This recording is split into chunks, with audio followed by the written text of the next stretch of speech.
Bendito y alabado es el nombre de Dios Todopoderoso, Creador del cielo y de la tierra, Padre celestial, Padre amado, Padre misericordioso. Gracias, Señor, por tu amorosa presencia aquí y ahora. Gracias, Padre Santo, porque podemos llevar esta clase como cada semana acerca de la palabra de verdad, esa palabra que tú nos has dado, Señor, tu santo evangelio, para que lo llevemos a todo pueblo, lengua y nación. Sabemos que estamos comisionados junto al Espíritu Santo para hacer estos deberes que tiene como parte de la obediencia que debemos tener de seguir tu palabra y de permanecer en tu palabra. Bendiciones para cada uno de los hermanos que tienen a bien recibir estas clases bíblicas cada semana que con amor preparamos y llevamos en el nombre de nuestro Señor Jesucristo, dejándonos siempre guiar por la anuencia del Espíritu Santo. Amén. La clase de hoy son acerca de la primera de Pedro 3:18 al 22 y dice acerca del título de Jesús demuestra el poder de sufrir por hacer el bien. La lección número 2. Primera de Pedro 3:18 nos dice, en el nombre del Padre, del Hijo y del Espíritu Santo. Porque también Cristo padeció una sola vez por los pecados, el justo por los injustos, para llevarnos a Dios, siendo a la verdad muerto en la carne, pero vivificado en el Espíritu, en el cual también fue y predicó a los espíritus encarcelados, lo que en otro tiempo desobedecieron, cuando una vez esperaba la paciencia de Dios en los días de Noé, mientras se preparaba el arca, en la cual pocas personas, es decir, solo 8, fueron salvadas por agua. El bautismo que corresponde a esto ahora nos salva, no quitando las inmundicias de la carne, sino como la aspiración de una buena conciencia hacia Dios, por la resurrección de Jesucristo, quien, habiendo subido al cielo, está a la diestra de Dios, y a él están sujetos ángeles, autoridades y potestades. Ahora Pedro ahonda en el misterio de la salvación y pone como ejemplo del sufrir por causa del bien a Cristo, nuestro hermano, nuestro maestro, quien murió por los pecados. Fijémonos bien que usa la pluralidad para hablar de todo el pecado, el cual por su muerte en la cruz cumplió el sacrificio que ordenaba el primer pacto. Así como Cristo murió por su cuerpo, el hombre que vive para dar placer a su cuerpo está muerto en vida, pues solo el Espíritu que hizo volver a la vida al Hijo puede hacernos volver a la vida del Padre. Jesús padeció una sola vez por los pecados. Ya no hay ningún sacrificio, ninguna expiación que pueda complacer a Dios. Aún nuestro propio sufrimiento no pagará por nuestros pecados. El precio ya se ha pagado. El justo por los injustos. Cristo, que era justo, murió por los injustos, que éramos nosotros. Jesús es un perfecto ejemplo del sufrir por hacer el bien.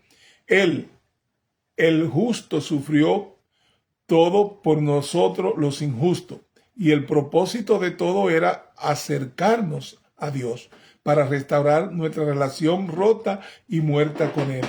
Él se ofreció a sí mismo en sacrificio santo y puro, de manera que, de forma inmaculada, Él fue a pagar por pecados que no eran de Él, por pecados que habíamos cometido, que habíamos transgredido y que nosotros arrastrábamos desde el Edén. Entonces, Él se ofreció como dádiva en cambio por el pecado nuestro, para redimirnos del pecado. Y esa es la entrega del uno por nosotros. Cristo hizo el sacrificio. Nada que nosotros podamos hacer o que podamos buscar para ser justificado, para ser salvado, nada no es posible porque nuestra carne está contaminada con el pecado. Y esa es una ofrenda que el Señor no acepta del pecado, solamente uno nacido del vientre de una mujer, fue capaz de mantenerse sin pecado. Y inmaculadamente fue a esa cruz del Calvario a pagar lo que él no había hecho, lo que nosotros teníamos que pagar, porque nosotros no podíamos, porque ¿qué puede pagar un muerto por vida? Para venir a la vida. O sea, el muerto no puede salir por sí mismo a la vida y por lo tanto no estábamos en la capacidad de pagarle a Dios por nuestras transgresiones. Tuvo Dios que hacerse carne para pagarse a sí mismo la deuda de pecado que teníamos para con Él, y Cristo nos resolvió nuestro problema del pecado. Ahora podemos venir a rostro descubierto ante el Altísimo y presentarnos ante Él por infinita misericordia. Y ya el Señor no nos ve como pecadores, sino como sus santos, sus hijos, porque hemos sido santificados en la palabra de Cristo, hemos sido santificados en Cristo, y por eso tenemos ahora esta relación para con Dios, a partir de que hace más de 2000 años el Señor nos resolvió el problema del pecado. Jesús hizo todo esto para llevarnos a Dios, Romanos 5:2, por quien también tenemos entrada por la fe a esta gracia en la cual estamos firmes y nos gloriamos en la esperanza de la gloria de Dios. Y Efesios 2:18 nos dice, porque por medio de Él, los unos y los otros tenemos entrada por un mismo espíritu al Padre. Muerto en la carne, pero vivificado en el espíritu. Jesús sí murió en su cuerpo, pero resucitó de la muerte por el Espíritu Santo. Aquí la Biblia nos dice que el Espíritu Santo levantó a Jesús de la muerte, y es verdad. También nos dice que el Padre, también es verdad, resucitó a Jesús de la muerte. Romanos 6:4 nos dice, porque somos sepultados juntamente con Él, con Cristo, para muerte, pero por el bautismo, a fin de que como Cristo resucitó de los muertos, de entre los muertos, por la gloria del Padre, así también nosotros andemos en vida nueva. Y nos dice que Jesús se levantó por sí mismo de la muerte. Juan 2:18-22. Por tanto, cuando resucitó de entre los muertos, sus discípulos se acordaron que había dicho esto y creyeron las Escrituras y la palabra de Jesús, que Jesús había dicho. La resurrección fue un trabajo hecho por un Dios trino, Dios Padre, Dios Hijo y Dios Espíritu Santo, en el cual esto probablemente significa que Jesús estaba inspirado por el Espíritu Santo cuando predicó a los espíritus encarcelados. Fue vivificado por el Espíritu y después hizo el trabajo por medio del mismo Espíritu. Fue y predicó a los espíritus encarcelados. Aparentemente esta obra fue hecha en el periodo después de la muerte de Jesús, durante esas 3 noches. 3 días que duró en el vientre de la tierra. Pero antes de su primera resurrección y aparición a los discípulos, Jesús fue al Hades, la morada de los muertos, y predicó a los espíritus ahí. Algunos han referido a estos espíritus como espíritus humanos, pero es más probable que eran espíritus endemoniados. Sabemos que su desobediencia era desde los días de Noé, primera de Pedro 3:20. Muchos desobedecieron y se entregaron a los placeres de la vida en tiempo de Noé. Ello corrompió la tierra con violencia, esa violencia que surge de un corazón gobernado por la maldad. Mientras el arca era construida, la desobediencia siguió creciendo, por lo cual solo Dios dispuso que fueran salvos solo 8 en total, que no fueron salvos por el arca, sino mediante el agua. Hay evidencia de que este era un tiempo de pecado para ambos demonios y humanos, cuando había una mezcla impía de humanos y demonios. Génesis 6, del 1 al 2. Aconteció que cuando comenzaron los hombres a multiplicarse sobre la faz de la tierra, y las naciones y le nacieron hijas, que viendo los hijos de Dios que las hijas de los hombres eran hermosas, tomaron para sí mujeres, escogiendo entre todas. La identificación más vieja de esos espíritus encarcelados se entendía como los ángeles caídos de Génesis 6. A ciencia cierta no sabemos exactamente por qué Jesús predicó a estos espíritus encarcelados. Probablemente esta era una prédica en la proclamación del mensaje de Dios, pero no era evangelismo o la proclamación de las buena noticia. Jesús probablemente predicó un mensaje de juicio y condenación final en la luz a su trabajo en la cruz, terminado a estos espíritus desobedientes. Al hacer esto, se completó el triunfo de Jesús sobre el mal, aún el mal que ocurrió antes del diluvio. La Biblia dice que aún los que estaban debajo de la tierra deben reconocer el último señorío de Jesús. Aquí Jesús estaba anunciando el hecho de que para que el nombre de Jesús se doble, para que en el nombre de Jesús se doble toda rodilla de las que están en los cielos y en la tierra y debajo de la tierra, en Filipenses 2:10, para que en el nombre de Jesús se doble toda rodilla de los que están en los cielos y en la tierra y debajo de la tierra. Pedro nos enseña que Cristo anunciaba su triunfo sobre el mal, lo cual eran malas noticias para los espíritus encarcelados. La salvación de Noé como una imagen del bautismo, cuando una vez esperaba la paciencia de Dios en los días de Noé, mientras se preparaba el arca en la cual pocas personas, es decir, 8, fueron salvadas por agua. El bautismo que corresponde a estos ahora nos salva, no quitando las inmundicias de la carne, sino como la aspiración de una buena conciencia hacia Dios, por la resurrección de Jesucristo, quien, habiendo subido al cielo, está a la diestra de Dios, y a él están sujetos ángeles, autoridades y potestades. 8 fueron salvados por agua.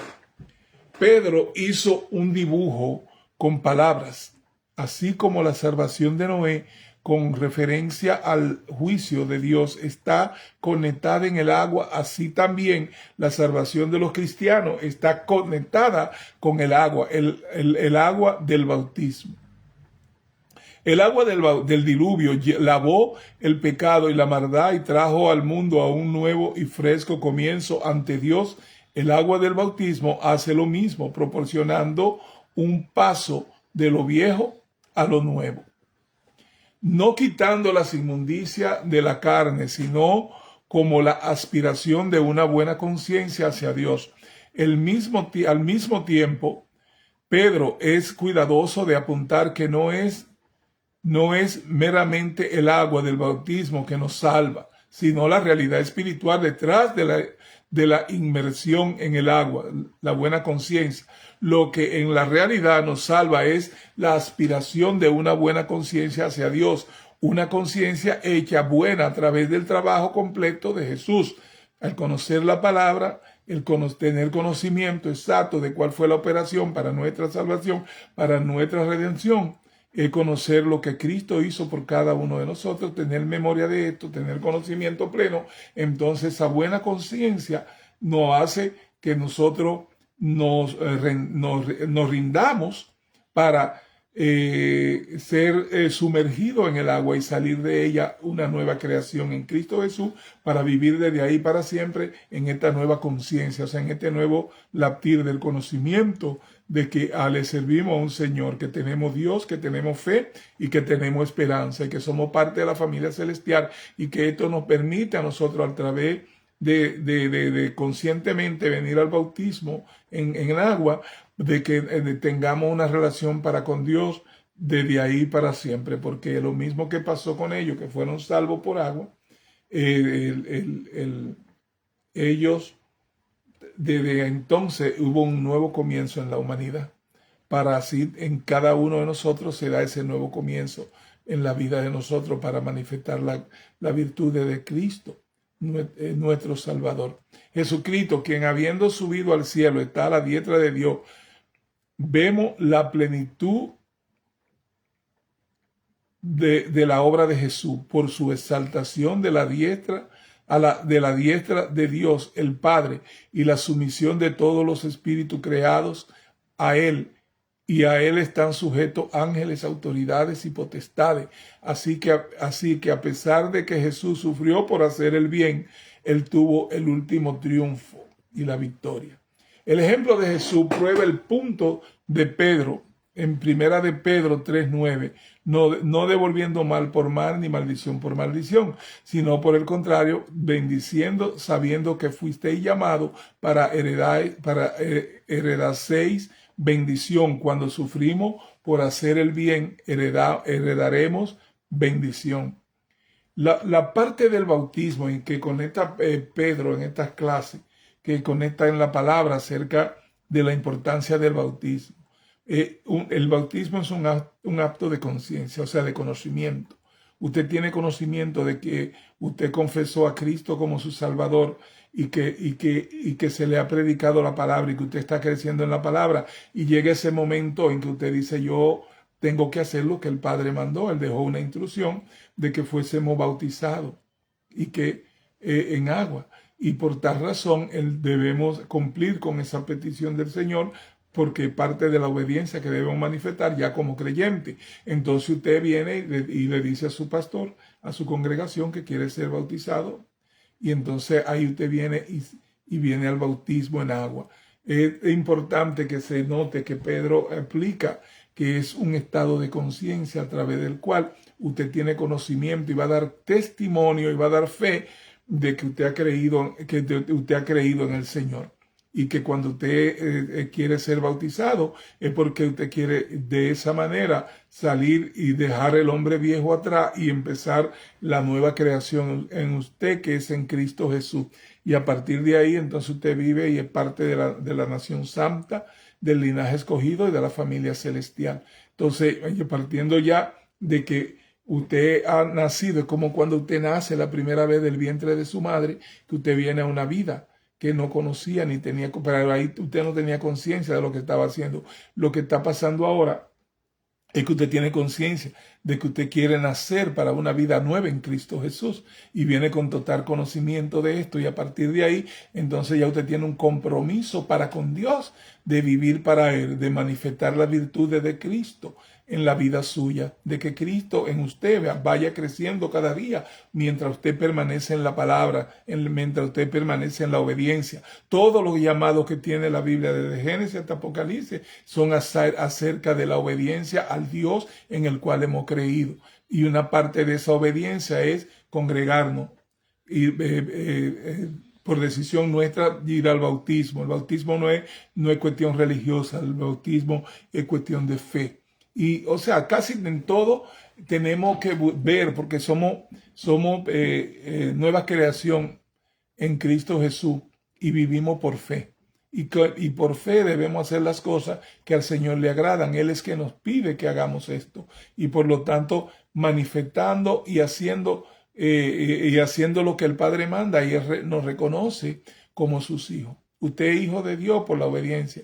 Usted es hijo de Dios por su relación para con Él, porque Él está ahí para darnos el oportuno socorro. El oportuno socorro de nuestro Señor nos viene por la gracia que el Señor ha traído para con nosotros, de hacernos hijos aceptos en el amado. Y que en Cristo Jesús hemos sido justificados. En Cristo Jesús hemos sido llamados a los pies de Cristo por el Espíritu Santo, cuando nos dio fe para que podamos creer en Él.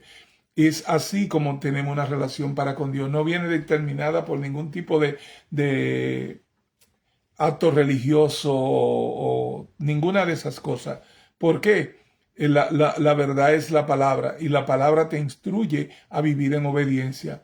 No por una religiosidad, sino por una convicción de quién eres. Porque si tú eres hijo de un Padre Santo, pues tú debes seguir la santidad sin la cual nadie verá al Señor. Si tú eres hijo de un Padre Santo, entonces tú debes manifestar que te importa la salvación de la cual tú has sido dada. Cuando digo que te importe, no es porque tú la puedes perder, porque el Señor dice, el Señor no llama y no dice, seguid la santidad sin la cual nadie verá al Señor. Pero esa santidad que vamos a seguir es algo que nos fue dado. Por lo tanto, Él nos dice, seguid la santidad, porque igual que yo te dé a ti, mira, seguí una misión, pero te doy las herramientas. Y la herramienta que el Señor nos ha dado es esa fe. Y también nos ha dado la palabra. Entonces, ¿qué es seguir la santidad? Seguir la palabra. Porque el Cristo le dijo, Padre, santifícalo en tu palabra. Tu palabra es la verdad. Entonces, cuando el Señor nos dice que sigamos la santidad, es que sigamos la palabra. Que a través de ella nosotros vamos a manifestar a Cristo en nosotros, que es nuestra esperanza de gloria. Y somos embajadores de su gracia, somos embajadores de su evangelio y debemos llevarlo a todo pueblo, lengua y nación, sin ningún tipo de discriminación, porque el que hace el trabajo en cada uno de los creyentes es el Espíritu Santo. Él es el que conoce a quien le da fe para que crea. Él es quien conoce a quien redarguye con la palabra que nosotros llevamos en el nombre de nuestro Señor Jesucristo. Entonces ya el que añade lo que han de ser añadido al cuerpo de Cristo es el Padre, es el Espíritu Santo. No somos nosotros. Por más que es bonito que uno predique y por más bien que lo haga, eso no tiene que ver nada en la convicción de pecado, porque el que convence de pecado es el Espíritu Santo. Y por lo tanto, a través de esa convicción que el Espíritu Santo pone en el corazón de las personas, entonces empiezan a manifestar que quieren bautizarse, quieren manifestar que reconocen a Cristo como su Salvador, quieren manifestar de congregarse, quieren manifestar todo esto que el Señor nos enseña en su palabra y que están ahí como requerimiento de que nosotros ahora ya no estamos de nuestra cuenta, sino que debemos vivir para obedecer al Padre de la gloria, al Señor que nos llama a ese bautismo santo que debemos hacerlo de manera consciente, sabiendo que queremos hacerlo para resurgir de esas aguas y venir a una vida nueva en Cristo Jesús. Y no es que si usted no se bautiza, usted ya es hijo de Dios, pero parte de la obediencia es hacer la voluntad del Señor, que son de las cosas que Él nos dejó para que hiciésemos y debemos hacerla, como bautizarnos, no dejar de congregarnos, crecer, enseñar, estar siempre haciendo partícipe del plan divino. El plan es de Dios. Nosotros solamente somos vasos útiles, el cual el Señor usa para alcanzar a esas ovejas a las cuales Él quiere alcanzar. El Señor nos usa de manera maravillosa y nos sentimos bendecidos porque así sea, pero sabemos que todo nosotros acerca del conocimiento de Dios nos ha venido dado por el Espíritu Santo. El Señor es quien nos da los remas, nos redarguye y nos da el conocimiento y el convencimiento para poder predicar creyendo creyendo en el anuncio de que Cristo es nuestro Salvador y de que en Él somos más que vencedores. Es así como hemos estado en la conclusión de la clase del día de hoy para que cada una de nuestros hermanos sean bendecidos en el nombre de nuestro Señor Jesucristo con la palabra que le hemos servido. Recuerden que pueden ver esta participación nuevamente en Cristo la Verdad TV, en nuestro canal de YouTube, a través del cual nosotros publicamos toda la clase que damos. Y ahí están más de 480 videos que hemos hecho y más de 2,000 tantas horas de visualizaciones. Y agradecemos a todo eso que han sido parte de estas clases que damos. Cuando usted está viendo el programa, pues nosotros estamos complacidos en Cristo porque estamos cumpliendo la misión que el Señor nos ha dado. Sé que nos bendice con su audiencia y también nos bendice si usted lo comparte y lo envía a las personas a las cuales usted aprecia, que usted entiende que pueden seguir creciendo junto con nosotros acerca de esta verdad y de esta palabra que predicamos. La bendición del Padre, del Hijo y del Espíritu Santo para con cada uno de ustedes, y ya estaremos en la próxima semana llevando esta palabra de verdad del nuevo pacto. Bendiciones, bendiciones, Clary Cruz. Dios te bendiga grandemente, Elena Iglesia, María del Carmen Tejada, cada uno de ustedes que están en sintonía. La bendición del Padre y del Hijo y del Espíritu Santo para todos ustedes. Amén. Bendiciones.